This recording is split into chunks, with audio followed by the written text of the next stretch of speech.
Let's bring in Australian Strategic Policy Institute senior analyst Malcolm Davis for more on this. Malcolm, thank you very much for joining me. Do you think that Donald Trump has finally realised that Putin is the enemy here?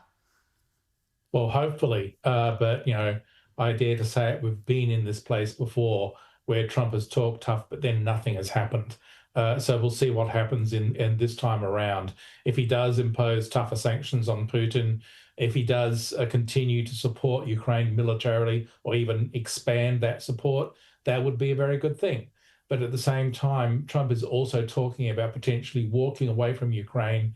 That would involve cancelling military assistance to Ukraine and even intelligence sharing.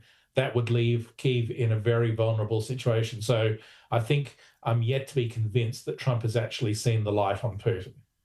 But why now, do you think? Why the shift in tone now? It was only, 2 months ago, Trump was saying that Ukraine started the war, which is not the case. We saw the dressing down of the Ukrainian president at the White House. Why now?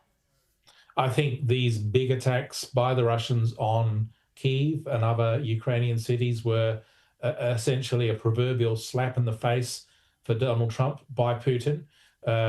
Trump has been, using dialogue and negotiation through his Secretary of State and Keith Kellogg and others to try and bring about negotiations towards a ceasefire that he can then claim credit for. And then Putin goes and launches these massive attacks on Kyiv to basically drill home the message to Trump that Putin is simply not interested in peace.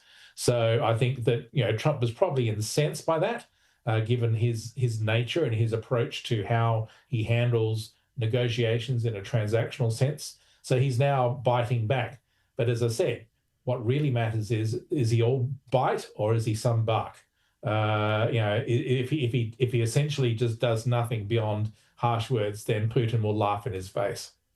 What's the best that we can expect now? Is it a ceasefire? And if Trump simply cannot actually broker a deal or some sort of peace here, then what's he achieved really in this conflict? Look, I wouldn't get your hopes up about a ceasefire because Putin is not interested in a ceasefire. It takes two to tango. Putin basically believes he's winning militarily. He's building up his forces for a summer offensive around Kharkiv and to expand his control of territories in Donetsk and Luhansk. So I don't anticipate a ceasefire at all in the next year, really. I think that Putin plans to win militarily. He hopes to wait out and essentially outlast Trump's resolve and patience in the hope that Trump then walks away from Ukraine, abandoning Ukraine to its fate at the hands of the Russians.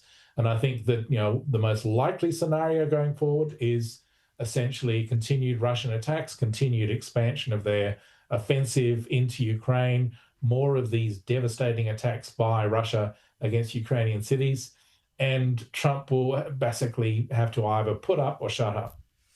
Yeah, it's a fair call. Malcolm Davis, we have to leave it there. Thanks so much for joining us on the show this evening. Appreciate it.